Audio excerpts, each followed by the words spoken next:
Hi అండి. Friday నా morning routine ఎలా ఉందో చూపిస్తారండి. ఈరోజు అయితే మా వారు బయటికి తీసుకెళ్తే 9:30 కల్లా వంట కంప్లీట్ చేసుకుని రెడీగా ఉండు, బాబుకు కూడా లంచ్ బాక్స్ ఇచ్చేయాలని చెప్పారు. ఇంకా మార్నింగే లెగిసి ఇల్లంతా క్లీన్ చేసుకుని ఫ్రెష్ అయ్యి వచ్చేసానండి. ఫ్రైడే కదా పూజ చేసుకుంటానని దేవుడికి ప్రసాదం కూడా పాయసం చేశానండి.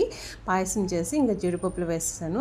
ముందే చల్లర ఉంది అంతే, దాంట్లో గోరువెచ్చుకున్న దాంట్లో అమ్మవారికి పాయసం పక్క తీసేసుకున్నా. ఈలోన మా వారు ఫ్రెష్ అయ్యి వచ్చారు. వచ్చి కాఫీ అడిగారు, ఆయన కాఫీ కలిపి ఇచ్చిస్తున్నాను. ఇంకొక పక్క పులిహోర కూడా చేసేసానండి. పులిహోర చేసి పక్కన పెట్టుకున్నాను. అది పక్కన పెట్టేసుకున్న తర్వాత ఇంకా పూజ చేసుకోవడానికి వచ్చి దీపారాధన చేసుకుని పూజ చేసేసుకున్నాను అనమాట.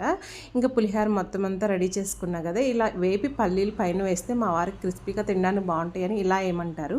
ఇంకా అలా వేసేసి కలిపేసాను అనమాట. ఇంకా మా బాబుకి లంచ్ బాక్స్ కూడా ఇంక పులిహోర పాయసమే పెట్టేశానండి. నా ఫ్రైడే మినీలాగా అయితే ఇలా జరిగిందనమాట మార్నింగ్ రొటీన్. ఇది కొంచెం పాయసం కొంచెం పులిహోర పెడితే లంచ్ బాక్స్ రెడీ అయిపోతుంది. నచ్చితే లైక్